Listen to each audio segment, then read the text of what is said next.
قومی سلامتی اور عوام کا تحفظ ہماری اولین ترجیح ہے۔ قوم کے حقوق کے دفاع سے پیچھے نہیں ہٹیں گے، کسی بھی خطرے کے سامنے پسپائی اختیار نہیں کریں گے۔ ایرانی صدر مسعود پزشکیان کا ایکس پر پیغام، لکھا سفارتکاری اور دفاع قومی طاقت کے دو مضبوط ستون ہیں۔ ہم نے نہ میدان چھوڑا نہ مذاکرات کی میز سے بھاگے، اتحاد اور دانشمندی سے موجودہ آزمائش پر قابو پا لیں گے۔ ایران اس کڑے امتحان سے سرخرو ہو کر نکلے گا۔ قومی مفادات کے تحفظ کے لیے تمام آپشنز بروئے کار لائے جائیں گے۔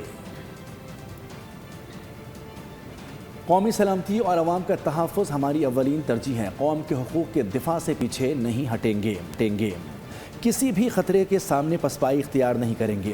ایرانی صدر مسعود پزشکیان کا ایکس پر پیغام، لکھا سفارتکاری اور دفاع قومی طاقت کے دو مضبوط ستون ہیں۔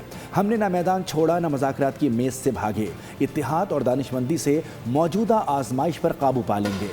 ایران اس کڑے امتحان سے سرخرو ہو کر نکلے گا۔ قومی مفادات کے تحفظ کے لیے تمام آپشنز بروئے کار لائے جائیں گے۔